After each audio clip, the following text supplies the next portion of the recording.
Hello and welcome to the 50 Shades of Gender podcast. We get curious about all things gender, sex, and sexuality, as well as relationships, feminism, the inclusive kind, mental health and kink, and all that makes us humans unique and diverse. From body positivity to body dysmorphia, it's all welcome here. Come with us on a journey of inclusion, acceptance, and respect. I'm your host, Esther Lemons. I identify as a cisgender woman, and my pronouns are she and her. In this episode, I'm speaking to Sophie James, a 40-something married parent of 3 kids and somewhere on the trans spectrum. Sophie's pronouns are she and her. She uses the words transsexual and transvestite of herself, but considers herself to be a work in progress and very much Sophie. Find out what that means to her in this episode. We also talk about finding the balance in family dynamics, having 2 different personas, and being yourself no matter what labels you use. It was recorded on the 2nd of November 2020.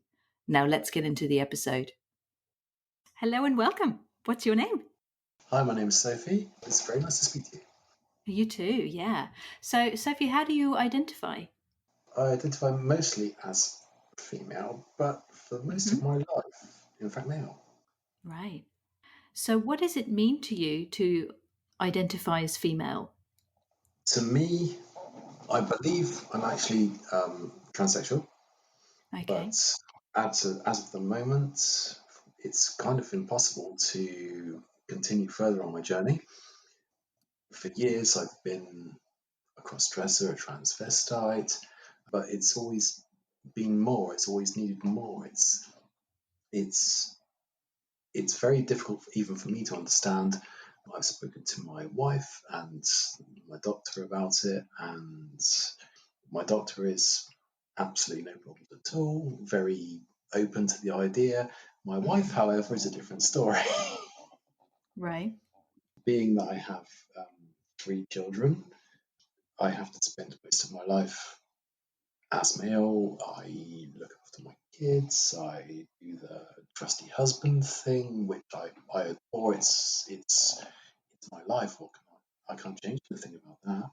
But deep down, I have this want, I guess, this need to be Sophie, and it's it's not the easiest thing in the world. Yeah, yeah. So, how did that show up for you growing up? I mean, have you felt that way since you were young? Since I was probably 5 or 6, I guess, I had friends, female friends, cis girls, if you like, who had much cooler clothes than me, much more. Just, I've kind of felt slightly jealous, I guess. I always felt like I was one of the girls, and right up to I was probably 16, 17, all my best friends were girls. Of course, this all kind of predates the internet before I even realized that maybe there were other people like me. Mm. It's a strange time, I guess. I always, I remember going back many, many years ago, a friend of mine had a pair of shoes, and I asked my mum for the same pair, and I actually kind of threw a head fit and eventually got the same pair, but I wasn't allowed to wear them out.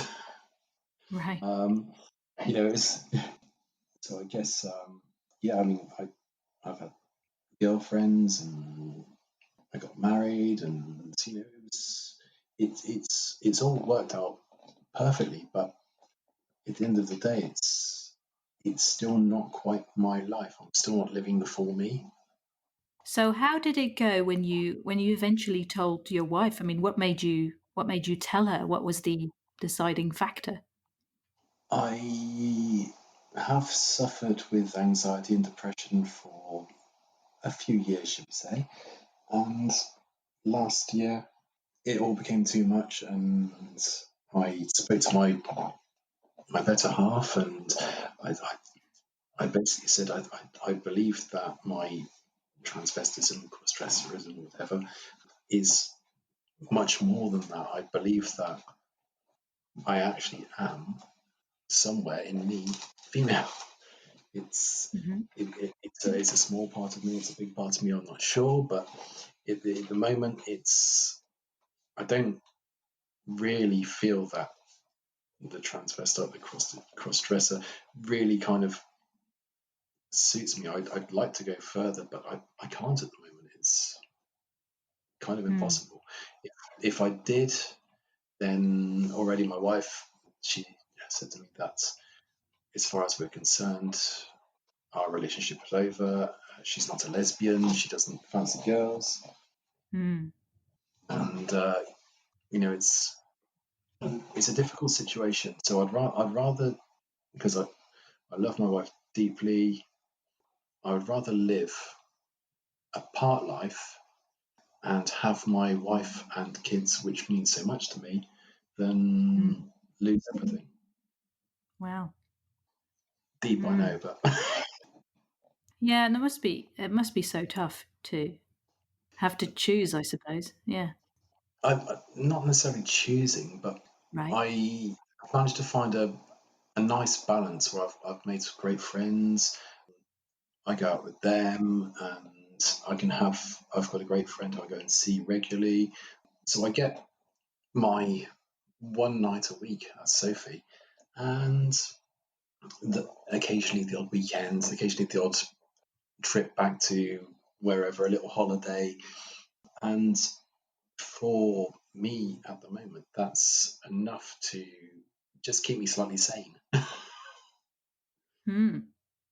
I guess that my kids would be okay with the idea of me being female, but my wife is not. So she as when we were younger, before children, she was quite happy to go out with me, and we'd go and have an evening out and that sort of thing until the children came along. And then after that, it changed her view on the subject, and consequently, she then became more anti-Sophie than for Sophie, which made Right. life difficult for a few years. Hmm. So what do you think caused that change of, well, not change of heart necessarily, but it sounds like she was okay up to a certain level, but no more, right? She was, absolutely. I just believe that she's more protective of the children, even though they're probably absolutely fine. She worries about everybody's opinions, myself included. She doesn't want anything to change with our life, which I completely understand. Which is why I've arrived at this point now where I can be me when I can, and I accept that, rather than lose our wonderful life we already have. Hmm. I don't know if Hmm. in the future that will change. I certainly hope not, but there's always that possibility. Yeah. Wow. So I just wondered about you kind of are on your one night a week at the moment Yes, indeed. where you can be Sophie. So how does it feel? I mean, how are you dressed and how does that feel? Well, this evening you've already seen me, so Yeah. I'm wearing a black top, nice skirt, pair of boots. Well, hopefully, my makeup is on point, and my hair is perfect. But it makes me feel $1 million. It completely alleviates any stress in my life which I feel. I just feel content and happy.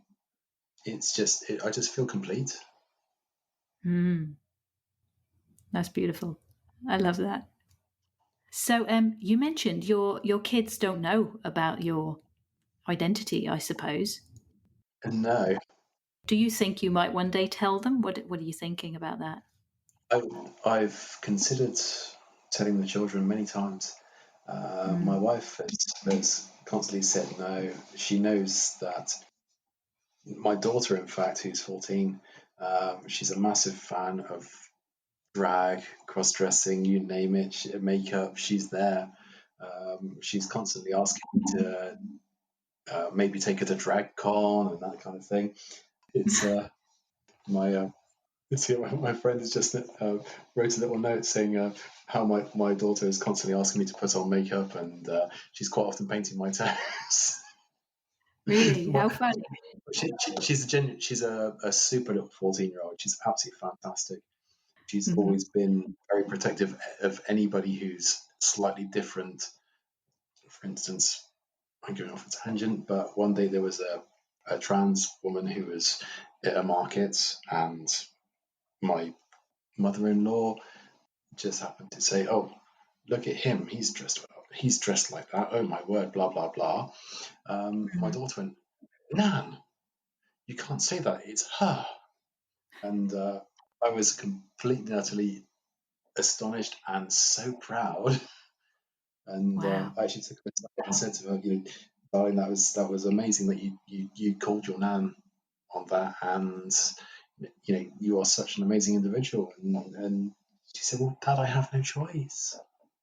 And I Mm. kind of wondered what that meant at the time, but I do believe on one part she kind of knows who I am, what I am. They've always said I'm particularly feminine, I guess, and in the house and Hmm. at home. Yeah. But the kids, I'd love to tell the kids one day, but at the moment, until I decide that, or we decide, myself and my wife, that it should go, I need to go further, then we will stop there. Hmm.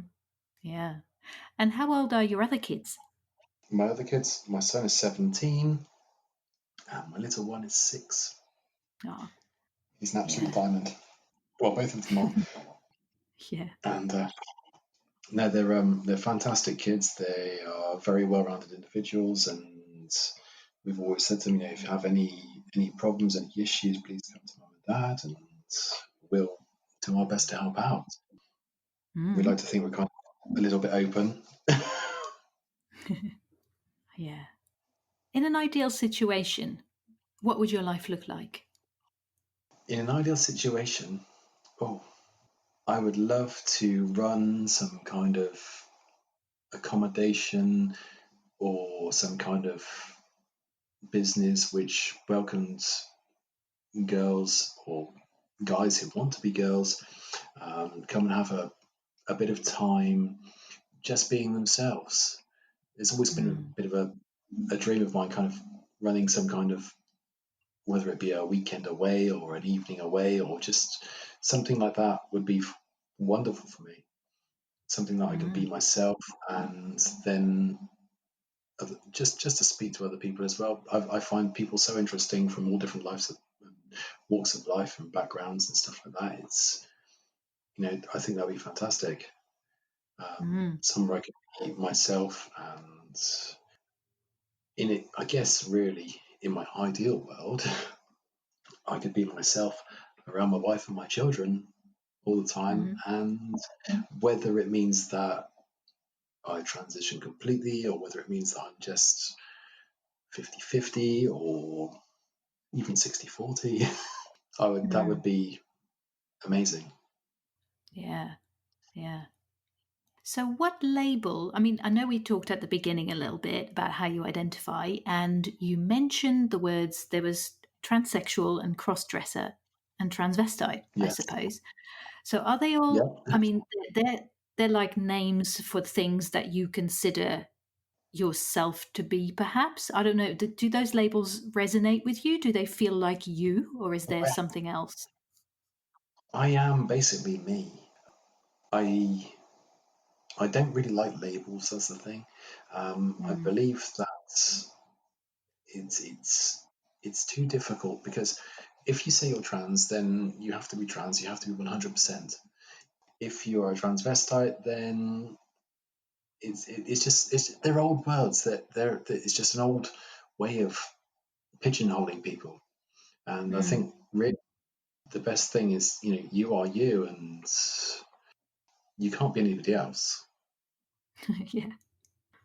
I guess really, I am Sophie when I'm Sophie, and when I'm not, I'm the other person. Yeah. I definitely have two outlooks on life, two different personas completely.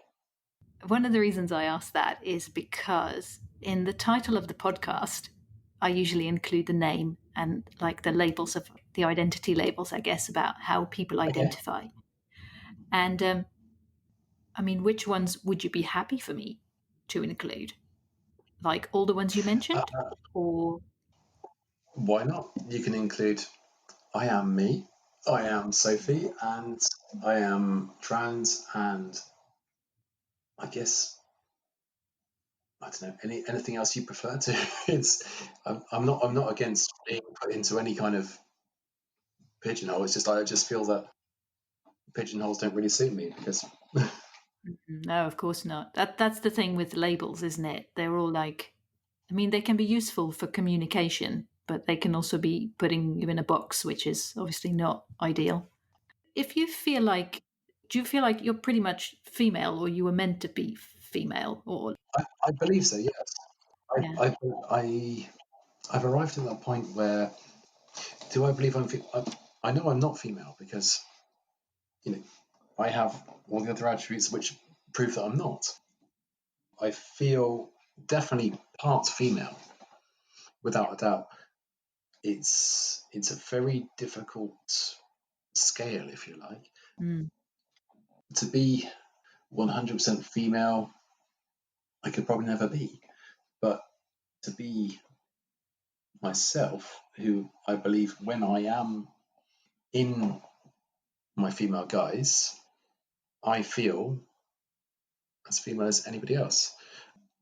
I'm not afraid of who I am. I'm not scared of who I am. I just like to go around my everyday normal life like I am, if I can. If I can't, then I'll just be my other self. yeah, that makes sense. I hope so, because it makes sense to me. But No, I mean, as far as it can for me, because I always start my podcast saying I'm a cisgender woman, and that's kind of where I'm at. And for me, I will never fully understand what it's like to have an experience that differs from that, of course. no, it can't be easy. Mm. It's very difficult. As I do feel that I am. I suppose am I 100% transgender? No, but I'm definitely on the scale, if you like. Mm. I'm very happy in my relationship, and you know, it's it's not a sexual thing. It's deep down. It's for my well-being. It's just to feel content. Mm. Yeah, like you would say, it's an identity thing. Completely an identity thing. I just it's so difficult to explain. It is. Yeah, when you don't understand 100% yourself, it is so difficult to explain. yeah. So, please, more questions. Is there anything you'd like to add or would like people to know? I guess really everybody's different. You can be whoever you want to be, basically. I think if you feel slightly feminine or more than slightly feminine, then just be yourself.